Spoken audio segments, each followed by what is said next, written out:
No be juju. The African Mythology podcast you never knew you needed. Vibes. We're no mythologists, just two young Nigerians with a relatively recent interest in African mythology and storytelling. In each episode, we'll be recounting various myths and legends across the African continent, while drawing parallels between them as well as mass culture today. It's all vibes, not juju.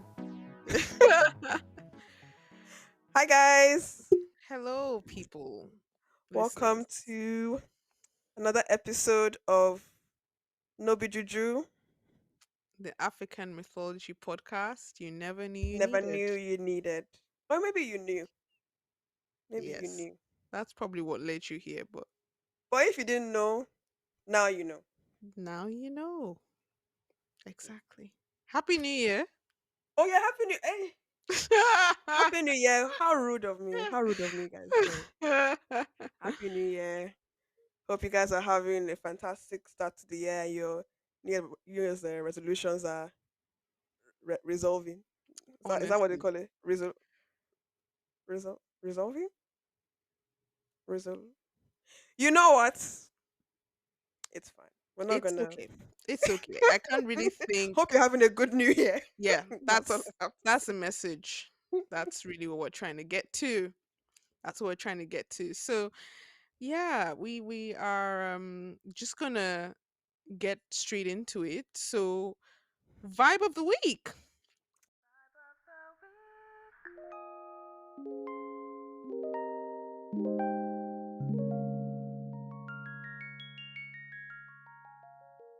Yeah, I don't know who shared last time. First time, Oh first. yeah. You go. Okay, good.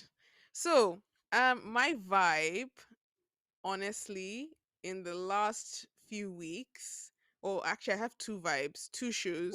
So Ooh. the first show is the morning show. Have you watched it on Apple? No, no. Um, yeah, so it's really interesting. Like, I knew it was about a kind of daytime US daytime television show and like the dynamics behind like what it takes Mm, to run that kind of business and just mm, the characters at play. But I didn't realize that there was like a Me Too, very strong Me Too theme. Like literally, that is like oh. a lot of it is like workplace. A lot of the plot touches on workplace impropriety and like Me Mm, Too movement. mm-hmm. So yeah, it's been really really interesting. Just like seeing like corporate workplace politics at play, and yeah, it's very sometimes it's a bit melodramatic, but yeah, it's really interesting. I kind of very ashamed to say that I binged 3 seasons in embarrassingly brief period of time. Let's just say, a lot of my items on my to-do list have been pending since the start of this year. But But no, now I'm that's done. actually cool because like I don't think I've had a show recently that I've binged like or I've felt the like urge to binge like that. Hmm. Like not many shows of recent has made me feel. I feel like back then, I don't know if I sound like as if I'm like so old. Back then, like 2 years ago, I feel like I could like easily binge things and like Yeah. I felt the but I feel like I don't know maybe with my attention span as a society as attention spans are getting shorter and shorter so things No. don't hold my attention 100%. as they used to unless it's like really really really really good. So Yeah. yeah, I want Sorry. to find that. I actually want to find that thing that will make me want to like binge it. Binge. Yeah. Yeah. No, I completely agree with you. Like, I'm the exact same. Like, it's been a while since I've binged a Mm-hmm. series like that. I didn't even know I still had it in me to Yeah. do such. But that just shows you how good it was, Mm, and how interesting it was. So yeah, strongly recommend that. And my second vibe, which is a show I've just started, but mm. very dear to my heart, very dear to our hearts as mythologists, well, wannabe mythologists, Percy Jackson and the Olympians on Disney Plus. Oh, oh, fair. Yes. So, anyone, I'm sure everyone must be people who listen to this podcast. I'm not surprised. You must have some Probably watch it as familiarity, well. yeah, with the Percy Jackson series franchise. And obviously, there were movies that were released kind of like in 2011, 2012, around that time when we were younger, when we were like 11, 12. But now Disney Yeah. has done a reboot of like a new series, although it's more kind of targeted towards like the 11, 12 demographic, which was the demographic it was targeted at over 10 years ago when I was actually the right age to be, in fact, yeah, over 10 years ago to Even watch it. younger. It's like they've made it even younger, and it's very, very much like for like preteens. Like Oh. that's the vibe. But still, because I was so obsessed with the series, like that was my thing. Like there were all those Twilight fans, all the VD fans. My thing was Percy Jackson and the Olympians, Rick Riordan universe, all the associated novels. That was my thing. So like it just brought me so much joy. Oh, that's really And cool. yeah, yeah. And I'm only on episode 2, but it's really, it's everything and more. Like, Okay, maybe I'll give it a try. 'Cause I think like I haven't. I didn't really jump onto like. I didn't really start reading books on during that like Harry Potter, Percy Jackson era. So I yes. missed that whole book. But I actually like did enjoy. Was it one movie? I can't remember how movies came out. Was it just one There were movie that came out? two. There was two. The first one, The Lightning Mm. Thief, and then the second was Sea of Monsters. So you probably watched The Lightning Thief because that was the like Yeah, yeah, definitely. popular I don't one. think I watched the second one. Maybe I Mm, just watched it like randomly on TV or I don't even something. think I watched the second one, Yeah. to be honest. I sorry. I love all the people that were involved in the second one, like all the actors, brilliant. But I don't know, there was something about it that I was like, this is not, it's not hitting, it's not hitting It's not for me. hitting as it Which is should. why probably why they stopped after that, and now they've rebooted it because the the subject matter is just so incredible, the plot so incredible. Like I'm so Yeah. happy like a new generation gets to experience this. Like I'm actually salty because I'm like, why was this not done when I needed it? Uh, When I was 11 and 12, like I would have been so like losing my mind. yeah. But it's okay, I'm still Yeah. excited, I'm still an abaya, so it's okay. Yeah. I think back then like movies were like more like the move. Like people weren't really watching series Yeah, like that yeah, like at that time. I don't know. Now because of streaming and things um like series and things are becoming, and yeah, obviously more like long form, you know, series are becoming more popular and all that. So that's such a yeah. good But it would have point. been really good to like have like that series. I feel like I would probably have gotten into it a little bit because I think there was, I can't remember how long the gap was between the movies as well. Maybe I don't know that there's a big gap, but I just feel There like was a bit of a gap. There was a I bit of just a like gap. lost I tuned the out. Like I lost yeah, I think I just interest. tuned out. Yeah. But this one is good and it has really good like critical acclaim as well. Oh, Like I that's good. strongly recommend I the thought it special was like, effects. I think when I saw it, I was like, oh, okay, this is like, this seems like a bit aimed not for my demographic. That's why I was like, ah, I don't know if we should even like if I will even enjoy it or anything. But I mean, watch anime, so That is true. That but is to me, true. anime does have like mature subject matter, Yes, it does. It does. so It does. maybe it's a little bit different. But yeah, I don't know. I Maybe think sorry, you're saying. no, no, no, you can continue. No, I was just going to say, I was like, maybe, I don't know if I'm so excited because of my love for the books, or I don't know. I can't tell. I'm still early watching, so I don't actually know if Mm-hmm. is this actually suitable for, like, can it also appeal to older audiences? I'm not sure. So Yeah. I need to watch a few more episodes. But the first episode I watched was really, really, really good, Mm-hmm. and there were some parts there, even though it was like kind of definitely for a younger audience. There were some parts that were interesting and yeah, moving to watch even as an adult. Mm. Hmm. Yeah. Maybe I'll give an episode a try and see see whether it will not make me feel old. Yeah, yeah. That's really Nah, that's another, casualty or casualty. effect. It's fine. It's fine. But what is your vibe? What kind of captivated you this week? So my vibe, well, it's been my vibe for the past few weeks. Is I don't know if you heard about this show, The Traitors. Oh my gosh. My Yeah, sister's been trying to get me to watch it. girl, girl.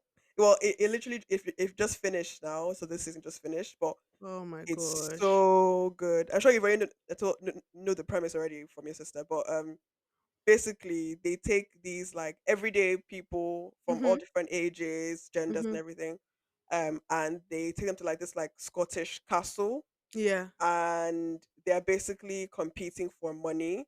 So at the beginning of the show, they pick like traitors. So those are like Yeah. people who, and every night the traitors will like kill, quote unquote, not really kill, it's not really kill, but quote unquote, kill somebody in the castle. Yeah. And they're all the faithfuls are the people who are not traitors. They're trying to Mm, figure out who the traitors are and banish them, because at the end of the show, if there are no traitors left, then the faithfuls will share the money.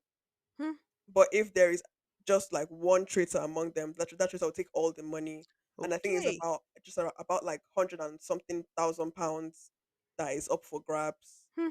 So they play challenges to like win the money across like Yes. during the across the span of the game, and they're Yes. also trying to like figure out, oh, who's the traitor, who's the.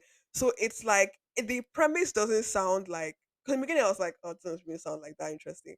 And then I watched the first like episode, and I was like, as it gets more and more tense, because Yeah. the way people deceive, like you're just like, Human nature. yeah, human nature. And yeah, it's just so the mind games they play on each other, Oh my and they get so god. paranoid, like, oh, are you a traitor, are you this, you did this the other day, does that mean that you like that was a bit suspicious, like it's actually. And they have like to banish a traitor, they have like a round table, and they have to vote off who they think is a traitor, Oh my and they gosh. get to like challenge other people, and yeah, it just gets very, very, very, very tense.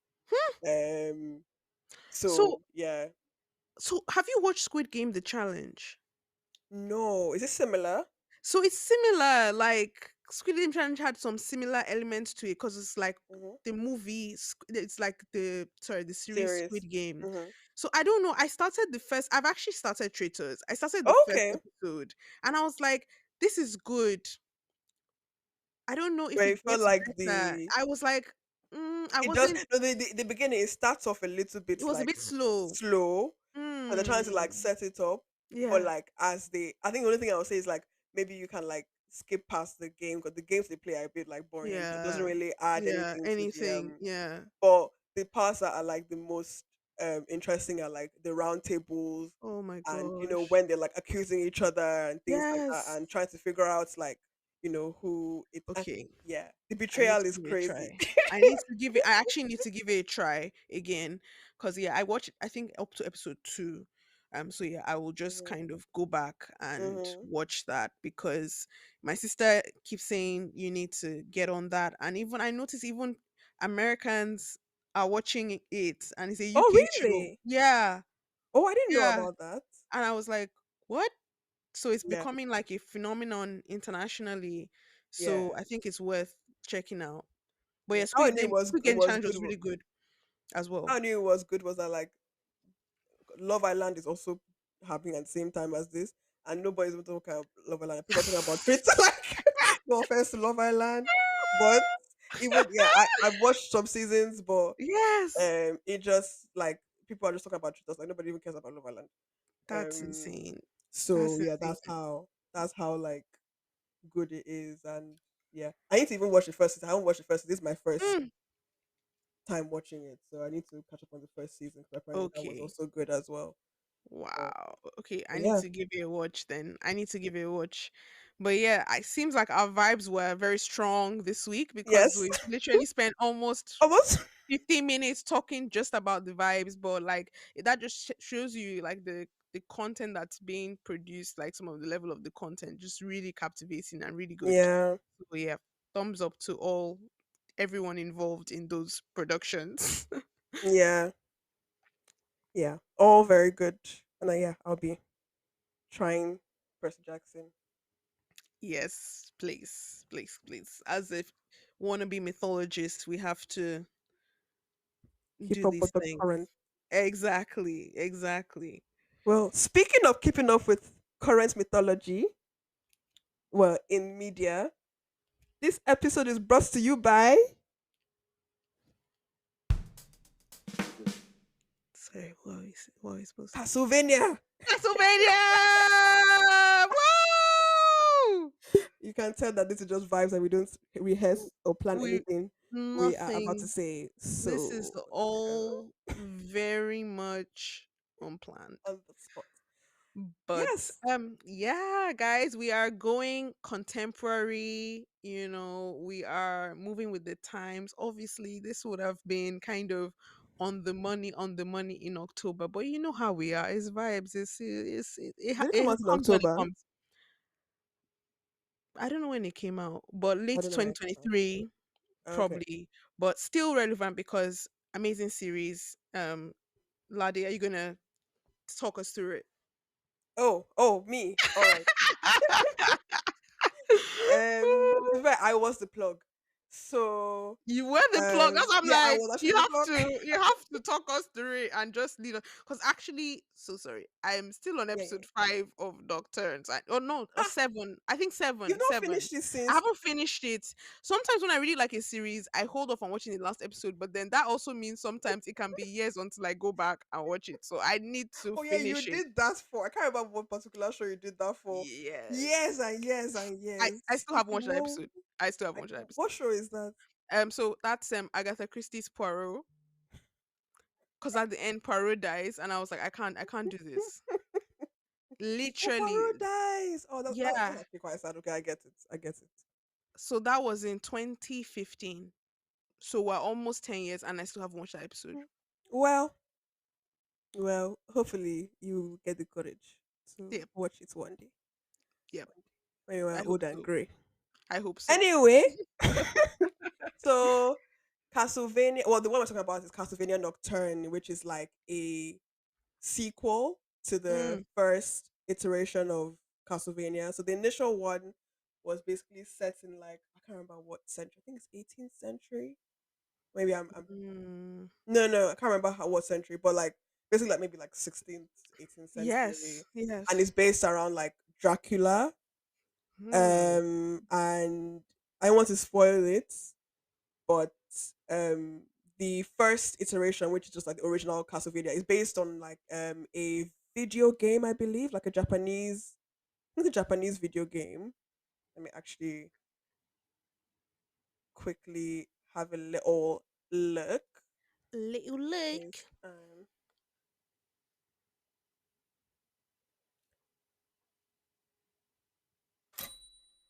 yeah, a Japanese video game, which is a bit like because usually it's based on like manga and or it Yeah, is an original anime, so it's a bit like yeah, I didn't think it was actually going to be that good because I thought, oh yeah, it's a game. Like, how good can the story be from a game?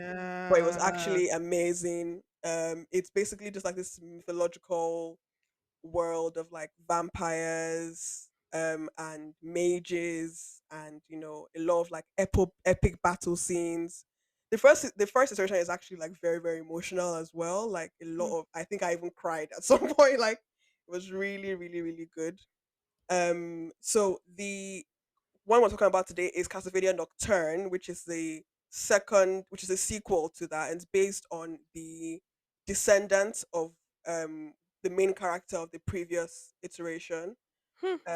And I think that is actually 18th century or 17th century.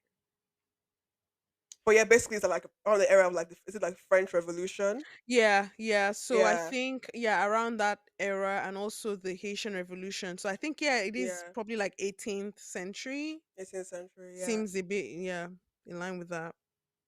So it basically like incorporates like obviously factual historical elements of what happens during the French and the Haitian Revolution with like mythological and like mythical, creatures and vampires and things like that. It's a very like it, a lot of comment, like sort of commentary about like classism and racism. Like it's actually like very layered, Hmm. but it's not like thrown in your face as well. Like Yeah. it's yeah, it's really really really good. Yeah, Um, it's done with so much nuance, like, and I think that's what just makes it so effective. commentary on, like religious, like a lot of commentary about like religious, Oh my god. yeah, religious Yeah. themes, Catholic Church, like you know, um, and yeah, it just makes you. It's just so like yeah, deep and layered, while also being really fun with all like obviously the vampires and the action scenes and all of that. Yeah. So yeah, the character we're talking about today is the gorgeous our queen Annette. So Queen. you want to talk about Annette? Nope. Yeah. If you from what you remember. This is this is yeah, a good a good thought. Oh yeah, it's animated Um by the way. oh Just yeah, to it's comment. Yeah, animated, we didn't forget guys. to say that. It's If that is your thing, or if it is not even if it your isn't thing. your thing, I think you also enjoy Yeah. it. It's Yeah, no, even if it's it's animated, like obviously it has very mature themes from what we've said. yeah, so I'll roll off with Annette. So obviously, we're thinking kind of Castlevania Nocturne, and Ladi has kind of already kind of told us how incredible the storytelling is, and all these kind of topical issues that it really effectively touches on. But what kind of why we are so kind of excited about the Annette character, I think it's just um the way in which her story has been told, just recognizing black black anime watchers and black history, Afro Caribbean history, African history, diasporic history, and just doing this in such an elegant way. I think the original Annette in the original classic video games, she's Annette was depicted as a like a blonde damsel in distress, Mm, and was kind mm, of like a secondary character compared to more prominent characters. But mm, in Nocturne, they kind of reimagine Annette as a black revolutionary sorceress, and she's this incredibly strong, resolute character, and she's kind of all about all about reclaiming her narrative, reclaiming her mm, destiny, reclaiming her journey, yeah. and being the architect of her own destiny, which is so powerful and so Mhm. Mhm. inspiring. Yeah, I remember even just coming across the character, I was just shocked and surprised. I was like, wow, like for them to do this, in this way, again, kudos to the creators and the writers and the producers to kind of, tackle the Annette character in this way, because not only is it good for black people to be able to see themselves in popular mainstream anime, but being able to kind of recognize our history as well, like that's incredible, and learn, Yeah. even from the little um uh it wasn't little, but the nuggets of African mythology that were kind of dropped there. Mm, It makes you naturally more curious and wanting to learn more about the figures and the deities kind mhm. of discussed. And that's kind of the reason why we filmed this episode, just to kind of delve into those figures a lot deeper.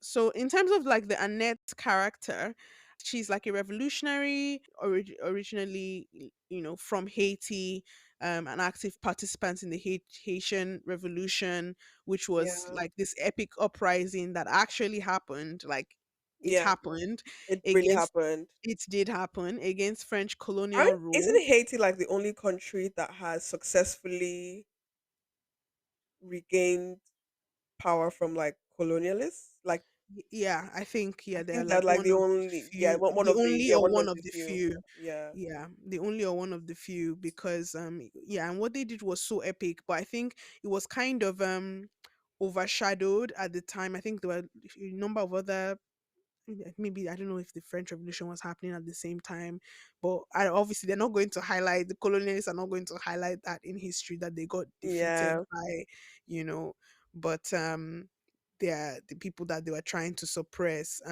But yeah, in recent years, in contemporary life, kind of this has kind of come to the fore more, and it's become kind of a really really inspiring exhibit of kind of resistance to traditional Mm-hmm. power structures. And yeah, that is kind of all kind of woven into Annette's journey. Mm. So she is what's it called, she's not only a revolutionary but also a divine conduit who draws power from deep rooted African spirituality, African traditions. She has a special connection to a god, Ogun, the god of war and iron in Yoruba mythology, which adds an Mm. additional depth to her character. And like I said, Ogun is, that's one of the, all I know about Ogun is that one of the states of Nigeria. That's literally all I know about Ogun. No, honestly, that's where my knowledge starts and stops, which is very embarrassing, but it is what it is. Mm. Mm. So just being able to see, I'm like, oh my god, like Yeah. I didn't know this. And Castlevania Nocturne, this mainstream anime series on Netflix, like that is what is teaching me my culture, which is not good. But Yeah. you Yeah. take what you can get. N- little is better than nothing. Mm-hmm. Mm-hmm. But that just shows you the impact of kind of having mythology kind of woven into these contemporary tales. So in terms of her backstory, so she's enslaved on a plantation in Haiti, and she gets her freedom against the colonial Yeah. master of the plantation, and then becomes a revolutionary slash I think, yeah, she vampire comes slayer. yeah, she comes back, and so basically like they make the owner of the plantation, I think he's a vampire. I Yeah, watched he it a is a while ago. vampire. He's a Yeah, he's a vampire. vampire. So she comes, I think also he, oh, I want to spoil it, but he did something against her that was very, very, yeah, horrible, against her, and yeah, Awful. Yes. somebody she's that she holds dear. Yeah. Um and she flees, and the parts, I don't know if you remember like the animation of where she was running away, Oh, and yeah, like that was that was brilliant.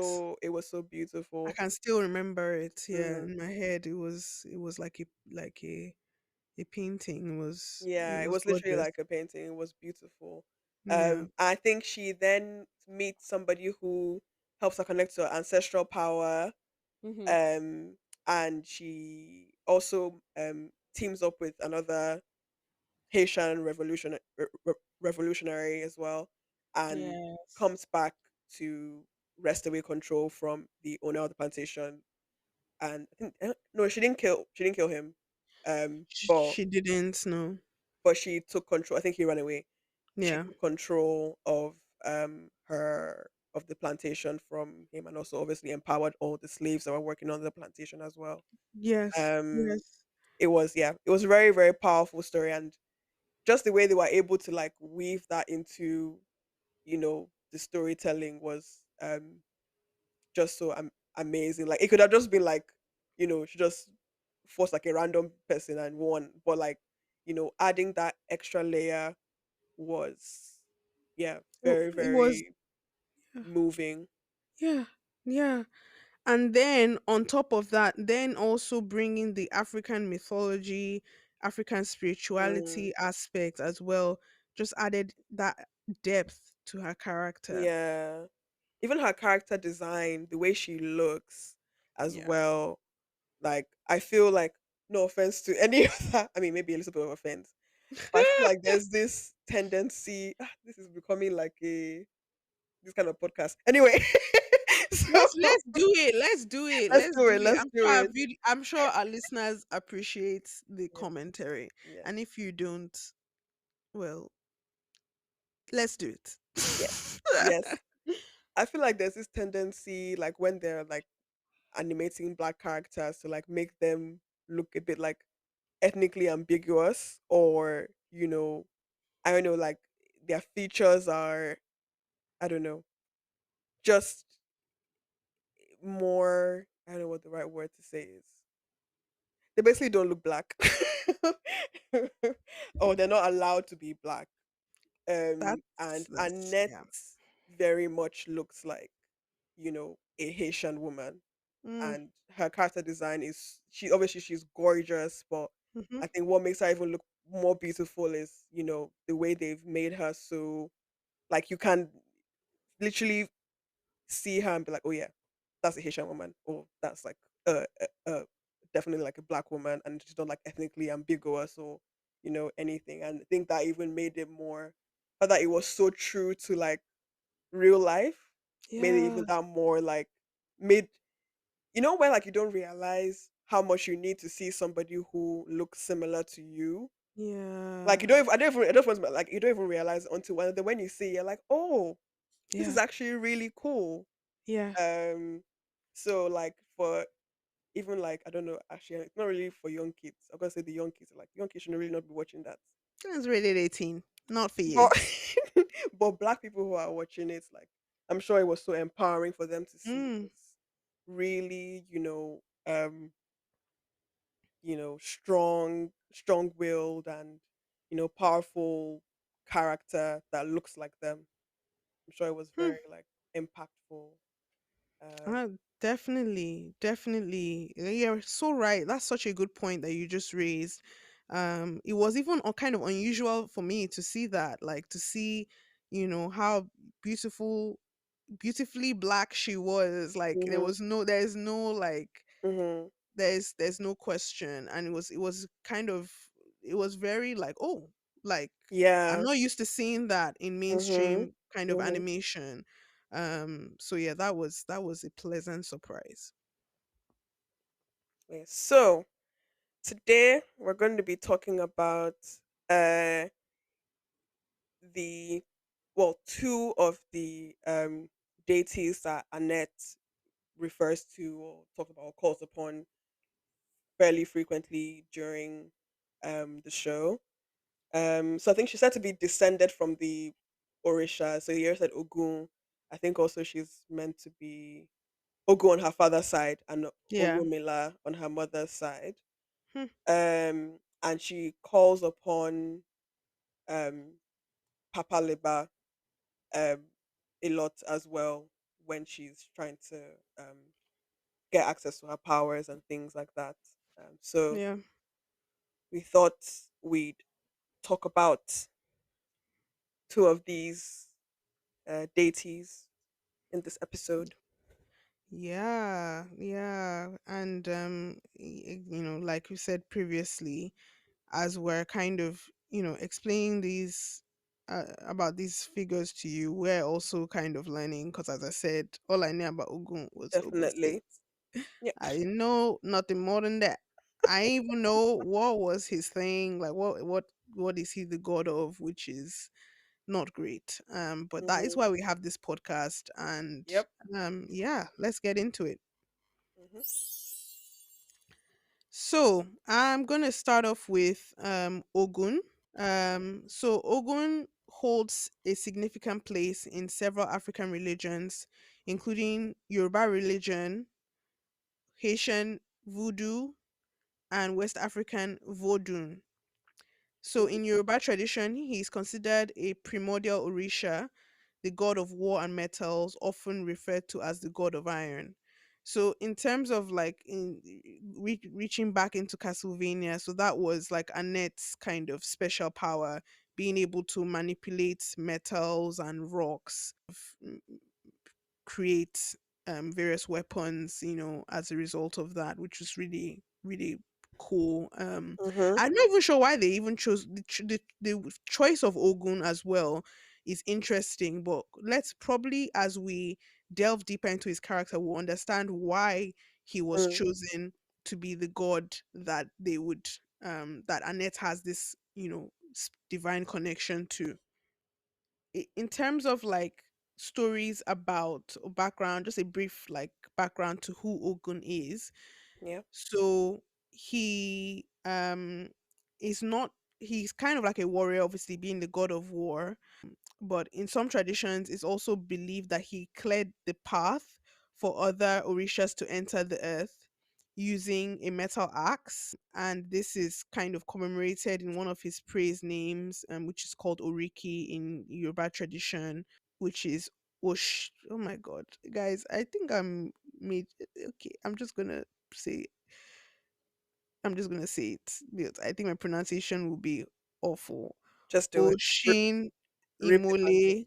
It just yeah. Oshin Imole meaning the first of the primordial Orisha to come to the earth. So he was actually the kind of the god, the Orisha that kind of broke that barrier using his skills of kind of Mm-hmm. metal forging, and kind of broke that barrier between the Orishas and like humans, which is very interesting. So he's a kind of like a bridging Mm. figure. So in his earthly life, Ogun is said to be have been the first king of Ife. When his subjects failed to show respect, he took matters into his own hands, ultimately taking his own life with his own sword. Legend has it that he disappeared into the earth at a place called Ire Ekiti, promising to aid those who call on his name. His followers believe that he is Wo Ileshun, meaning he disappeared into the earth's surface instead of dying. So, kind of from the little that kind of I've explained in terms of his, characteristics and his background and his stories, he seemed to be someone who kind of literally takes the bull by the horns. So, I Yeah. think that was part of the reason why they chose him to be like the god that Annette would, just like someone who's very like action focused, action orientation implementation orientated, like they're doers. And Annette, if you look at Yeah. Annette, she's a doer. Like Definitely. she doesn't like to waste time She talking too does. much. She just kind of goes She into gets it and into action. she Sometimes gets she it may need done. to talk a little bit before. Yes, So yes, now I'm that like, that is maybe you should needed talk. sometimes. That is But sometimes needed. we love her Strength and still.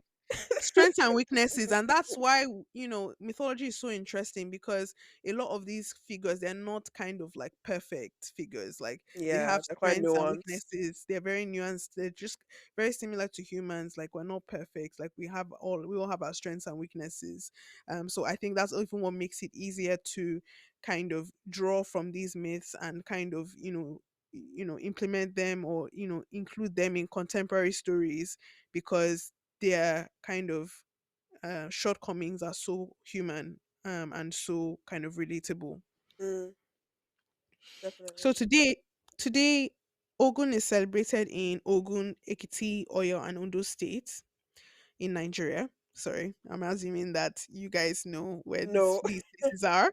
These are all states in Nigeria, namely like the southwestern part of Nigeria.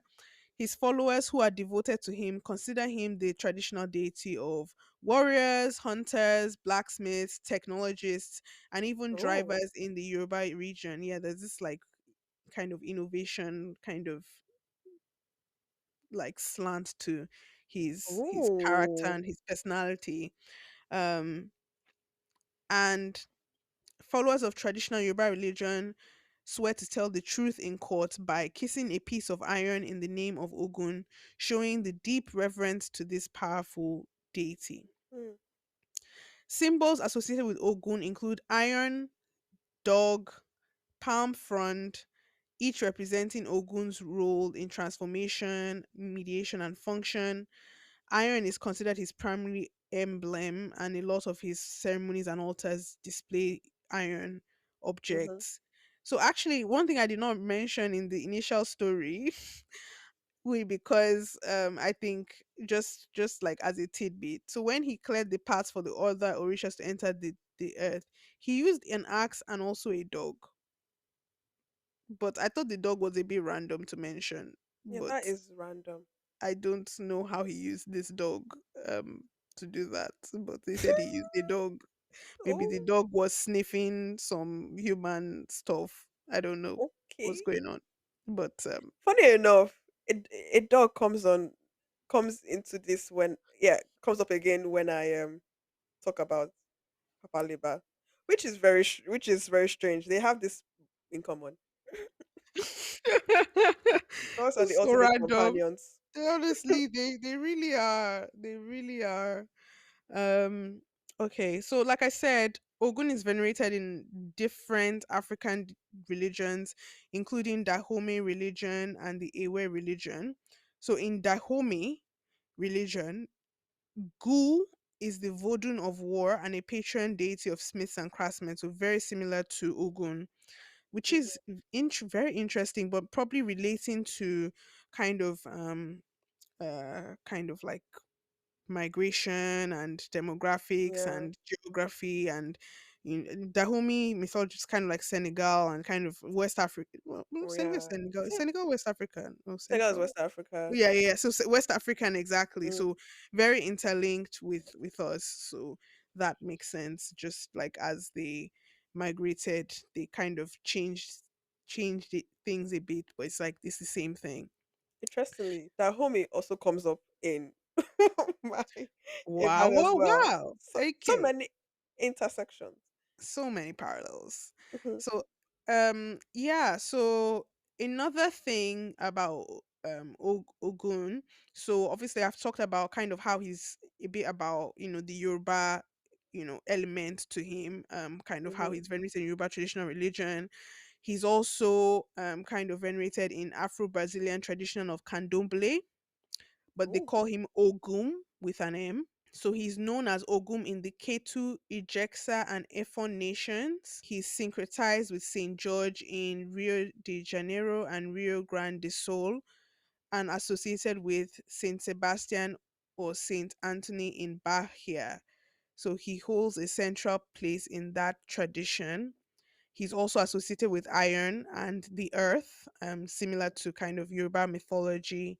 Yeah. Um, and his archetype in terms of his like personality, he's impetuous, authoritarian, hardworking, suspicious, and a bit selfish, Ooh. again reflecting the intricate aspects of human nature that he embodies. Yeah. Symbols with Ogun include sword, broadsword, and iron chain, which again represent his association with war and metals. There's also kind of ritual sacrifice in the worship of Ogun. So also same there was also ritual sacrifice in the worship of Ogun. Ogum only eats male animals, including ox, billy goats, rooster snake, dog, sadly, and game animals. And these sacrifices are known as Oro and performed on festival days associated with Ogun. Another tradition where there's a different version of Ogun is Haitian Vodou. Mm. Again, he's associated with ironsmithing and tools. From the Yoruba tradition, he's known as the god of war and he's syncretized with Saint James the Greater. He guides his followers against their enemies, and is symbolically covered in irons, machetes, and knives. One his colors, which is kind of universal across, Candomblé, Yoruba tradition, and Voodoo, is like red is a color that he likes. All of this kind of shows kind of how embedded this figure is in so many different religions across the and traditions across the diaspora, and just Mm. yeah, it's crazy that like I just didn't know this, and he's like Yeah. such a pivotal Popular. important figure across Mm. several religions. In terms more of his kind of character, just to kind of go a bit deeper into that, he doesn't really tolerate dishonesty. He's not really into being partial.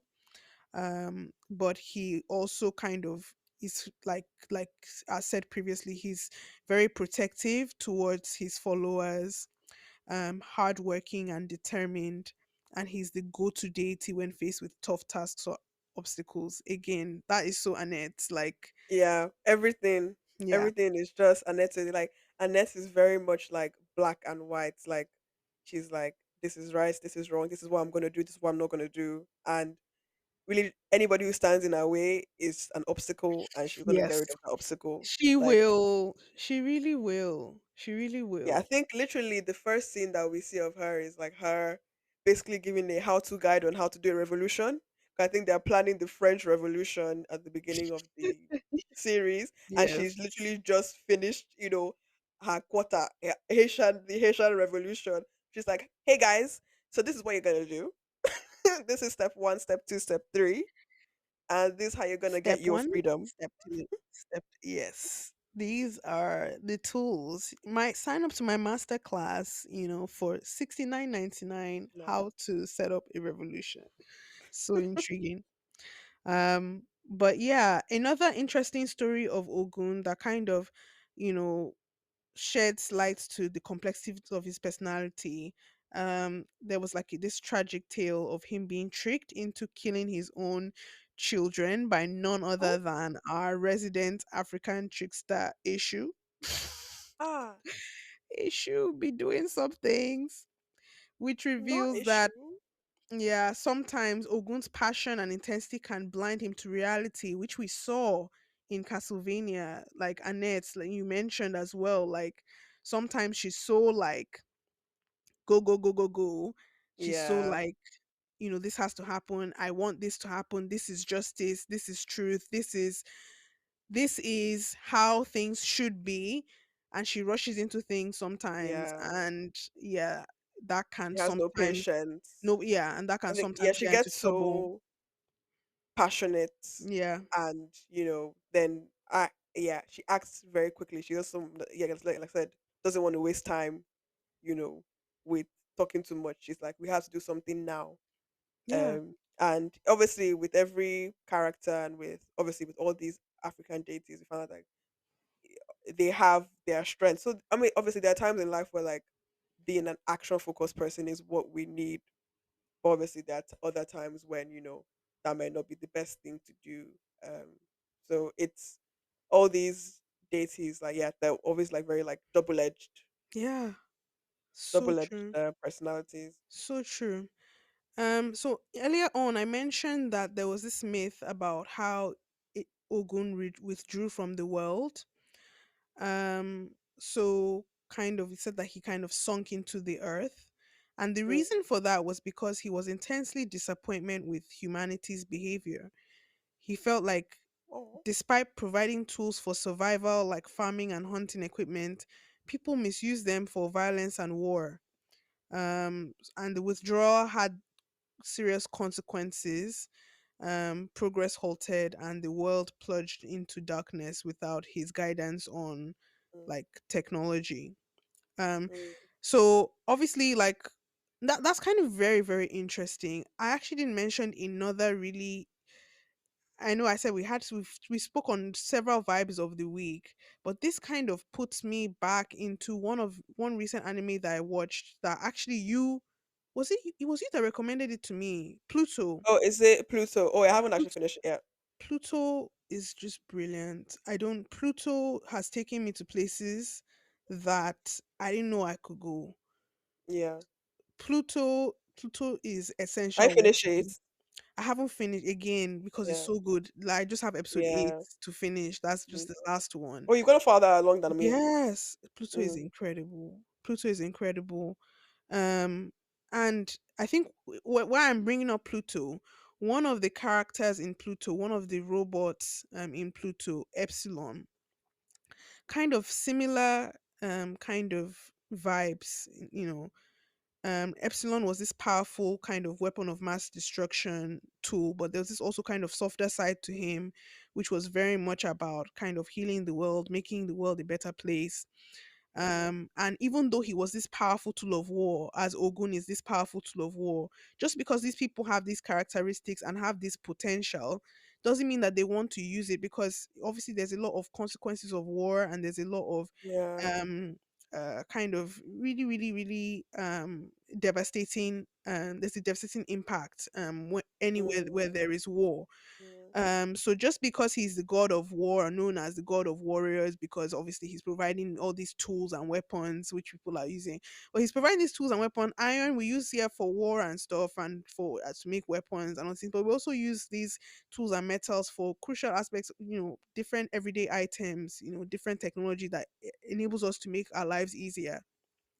So yeah. Ogun is from this story. It seems like Ogun felt like people are using we're not using this technology, this gift that he had in productive ways, and that just really disappointed him as someone who really values justice and values doing like what's right.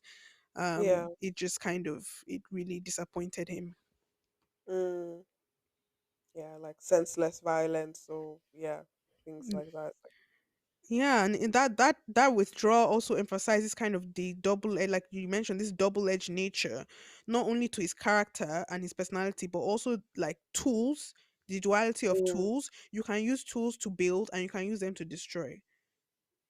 yeah, And so that's why I'm bringing up Pluto, because those robots were built to destroy, to but they destroy. were also built to progress society.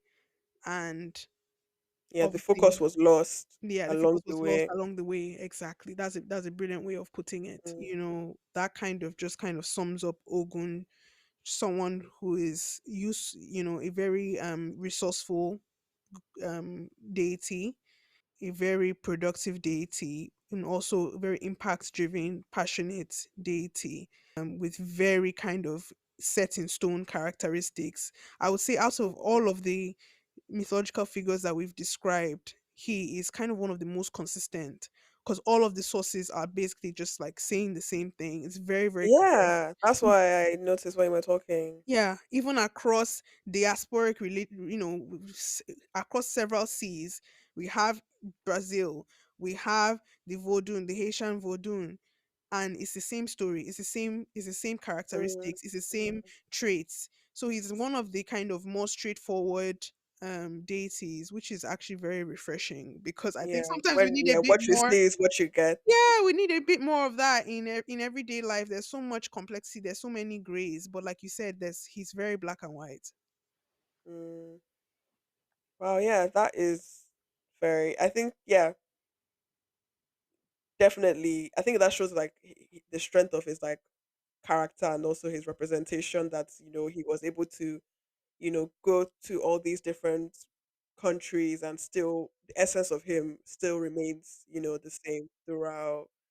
So yeah, that also might be partly why he was used as well, because obviously he has such a strong yeah, it's unless you are trying to intentionally do it, like it's very going to be very hard to misrepresent him. Yes. So Comparing to someone like Ishu, who we were so confused, even at the end of the yeah, podcast, we were still like, there's so we're like, much we don't who understand is about this. he? Who is he? We don't really Who is get this man? this. We don't get this. And I think someone like Ishu is so complex. Some of Yeah, those he's so types of layered. deities, there might be some utility. Maybe at some point we will consider, at some point, maybe after doing, a few more episodes, we may need to consult some experts on like Yoruba mythology and stuff. Because Ishu is one god I'm very keen. I feel like we need to Yeah. understand more, and we probably need to go to the source. People who are like fluent Yoruba speakers, very entrenched in the culture, they probably have Mm. more understanding, more insights to be able to break it down for us. Yeah, But I find him so interesting yeah. as well. Um, and he will actually come up when I talk about Papa Legba. Oh my god, he's there Yeah, too! This yes, issue, yes. he's always popping I was up. I was really like surprised to see. So this has whole I'm thing has just been loving so this. interesting. I'm loving Castlevania, this. I'm loving you this. This guys episode, I'm have feeling it. yeah, I'm feeling yeah. it. It's happening. Sorry, guys, going breaking the fourth wall, but actually, like, I'm very excited by this. This is really all very interesting. Yeah.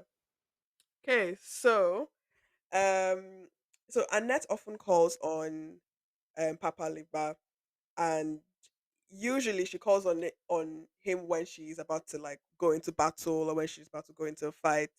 And what she says it, I don't know if it's in French, sorry, but basically what she says whenever she says the name is Papa Leba, open the door. And I remember like thinking, I was like, who is this? She's always calling him every time like she wants to fight. But yeah, it's actually a very like fascinating and pivotal Iwa, which is like the name for like a spiritual entity in Haitian culture. I'm saying it Iwa because like a Yoruba person because I am Yoruba, but Iwa is meant to say Iwa. I don't know. Oh, I'm gonna call it Iwa. Who knows? Um, yeah, basically a pivotal spiritual entity in Haitian culture and voodoo.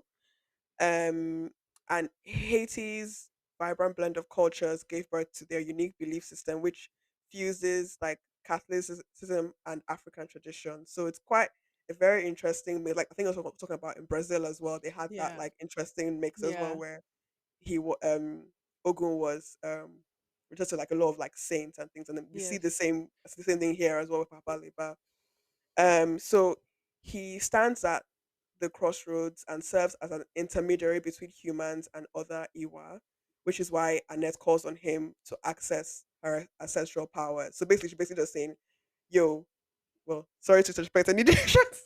Basically, she's saying, "Oh, can I please access, Yeah. my ancestor, or Yes. yeah." Every time she's calling upon him, and he actually has his origins in the historic West African kingdom of Dahomey, which is located within present day Benin. Um, so during slavery, Africans brought their beliefs to Haiti, but were forced to adopt Catholic saints into their pantheon. And this syncretic process led to development of figures like Papa Legba. He shares similarities with Saint Peter from Christianity, who holds keys to heaven. Hmm. Um, and yes, he also echoes African deities like Eshu Hmm. from Yoruba tradition, known for mastering languages and standing on life's crossroads. So we Ooh. see Eshu pop up again. So it seems like he's one of those. Papa Leba is one of those. I don't know. Um, sort of representations of Eshu and how it's like traversed across different um cultures and countries all over the world. He's often depicted as an old man walking with a stick, wearing red clothing and a straw hat. Ooh, red. Um, yeah, red again. It's actually like, yeah, very, very, yeah, very interconnected. All elements borrowed from various African traditions. His offerings include dark rum, candy, and even the company of a dog. Honestly, Ogun also So, was into rum, but I think it was white rum. no, so it's dark rum. Well, there were two different types of rum. I don't know. Anyway, I don't know about this stuff. I don't know. neither do I. Apparently, the walking stick symbolizes his connection between the earth and ancestral spirits. The red clothing represents power and transformation, and the dark Roman candy are used to invoke his presence during rituals. Hmm. So his roles include, as we've already talked about, spiritual intermediary. He helps people to communicate between the physical and the spiritual realms. When people offer like messages, prayers, offerings between worlds. He's a master communicator. So he's said to speak all languages, which is how he's able to communicate between worlds. And in every voodoo ceremony, he's always acknowledged first. So Annette saying that his name every time is actually very, true to real like voodoo practice Yeah. about how Yeah. his name is said first. Yeah. And without him, there is said to be no way to communicate with other spiritual entities or deities. Um Hmm. so yeah, very interesting. So Papa Leba, interestingly, is known as issue in Afro-Cuban religion, as I said before, as a Yes. Yeah. trickster deity, Oh. and also for communication between humans and gods. Yeah. In Afro-Brazilian religion, he's referred to as Exu. So basically, Eshu with an X, Yeah. where Excel. he is messenger Exu, which is where he's a messenger god as Yeah. well. And also, we saw we when we talked about Yeshu, he was a messenger god between. So Papa Leba yeah, a lot of similarities with him as well. This issue. Hmm. Yeah, he's Always just everywhere, everywhere. everywhere, literally. And that I think also like yeah, like similar to yeah, it's just like how the strength, how prominent of a deity he is, like the fact that he's had like whole new representation of himself in different cultures across the world. Like, yeah, it's crazy. Leba has obviously evolved in numerous ways from his origins in Africa, where he is sometimes viewed as a fertility god or a trickster. He may be depicted as both male and female. Hmm. In other areas, he's a protector of children or a healer and can grant forgiveness for crimes against others. So obviously, with all these, yeah, can take up many, many roles depending on which culture is he is being referenced in. Yeah. Um, So what I want to talk about mainly was because apparently I never seen him before. Maybe because I don't.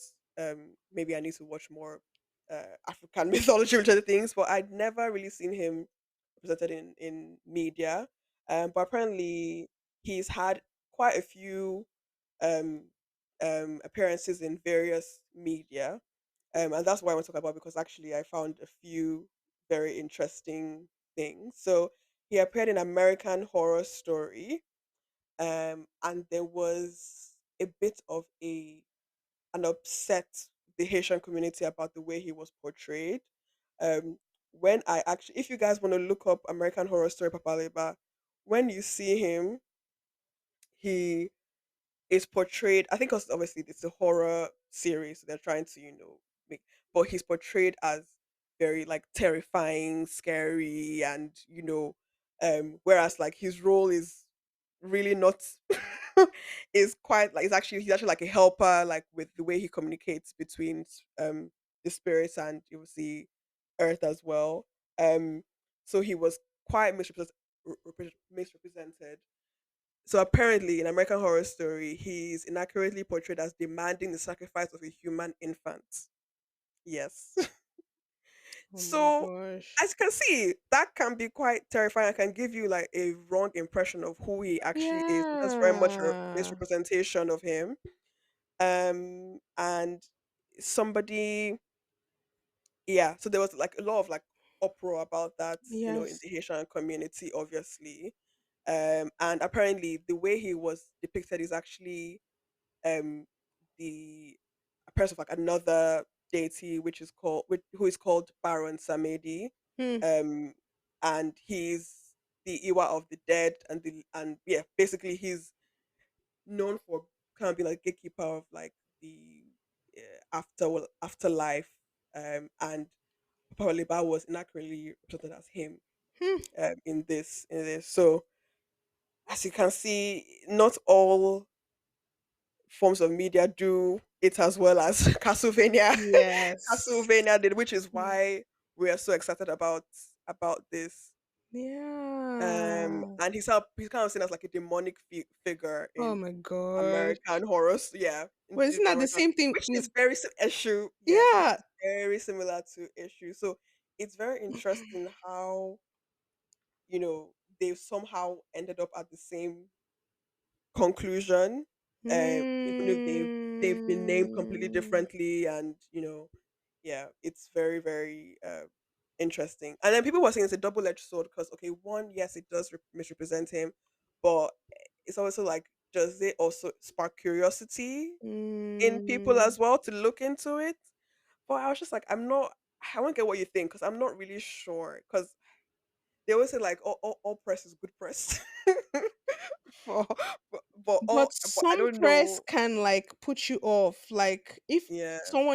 if a deity is being I don't know anything about anything, and a deity is being represented to me like a demon and a devil. I'm not really sure if I want to. Oh my god, yeah, I want to dig deeper, find out, Yeah. Yeah. the extent of this devilry. Like, is it actually devilry or is it not? Like, I just would be like, Mhm. oh, okay, all Yeah. right, I'll hands off.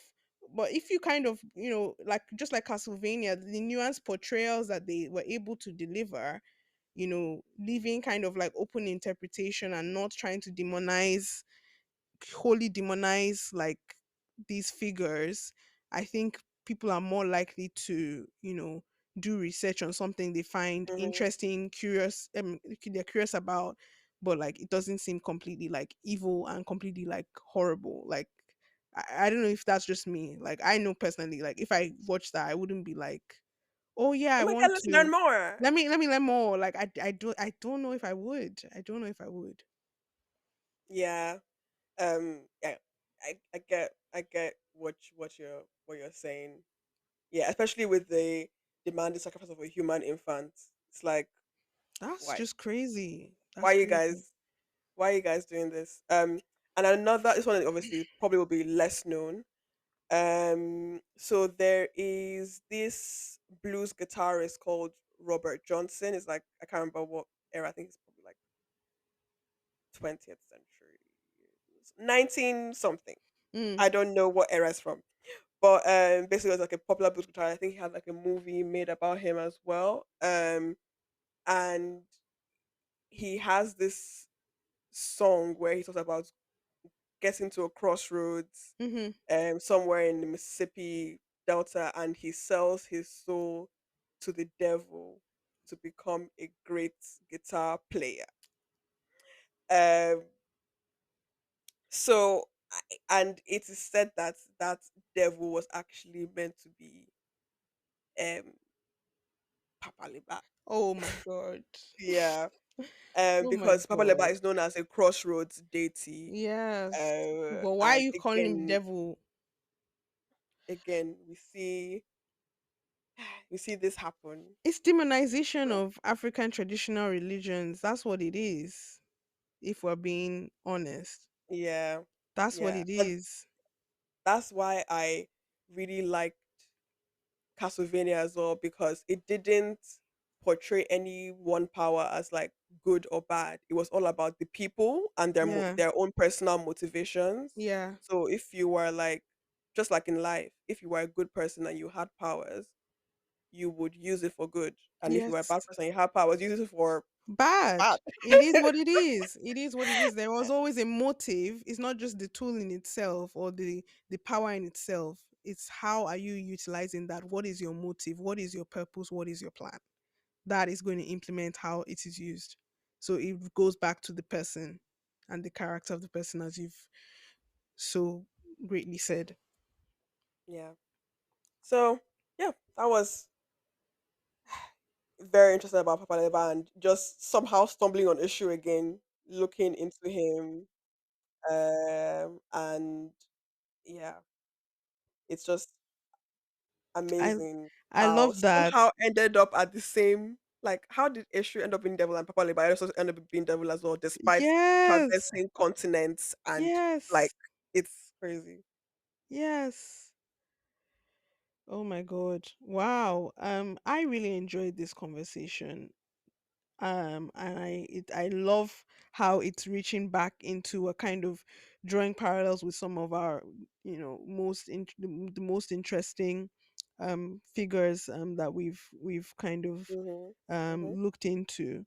And yeah, this has Look been into really good. Haitian culture as well, because Yeah, that yeah. is they're That's very important yeah, parts of the so African big. diaspora, and we should definitely talk about them more.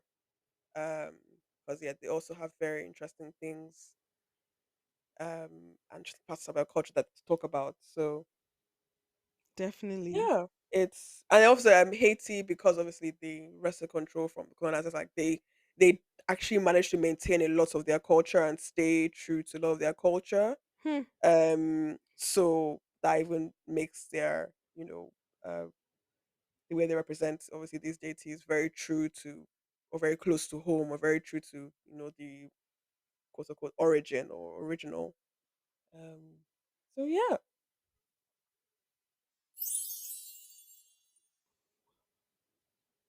we are at that time. at that time. It's Oh, that time. do we? Oh, do you have one? So that's what I was doing. Sorry, that's why I Okay, okay, was do it, do it, do that's it, do it, why I do it. was Good, good, good. just silent and This is your yeah, role. this is my role. Sorry, let me just find.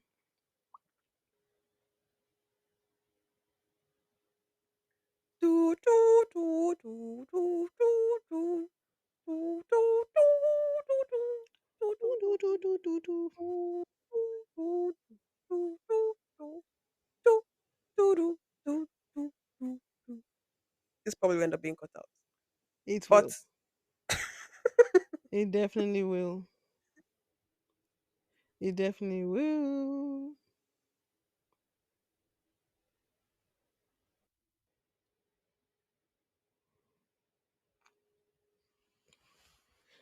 I'm searching. I'm searching.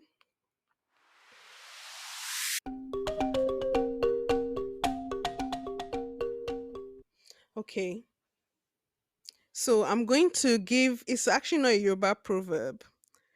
Um and it's not necessarily a problem for many of the cultures that we have discussed today.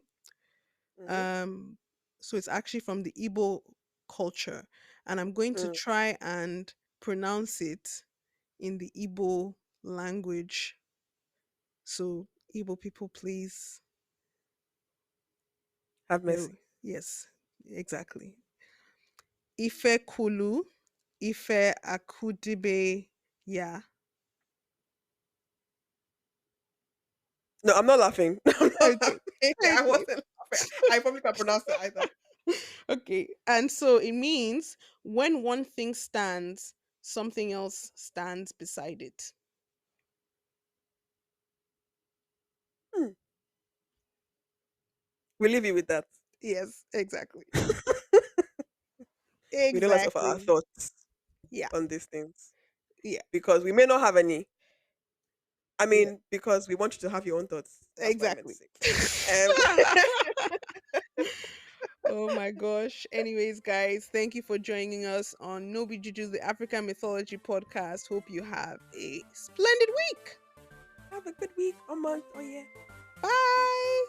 Bye, guys. Okay. I actually have to go now. Fabulous. Need Okay. to make dinner. Yeah, I have not even eaten breakfast or lunch. So yeah, same. I mean, please, fine. I know it's not good. I'm going to myself on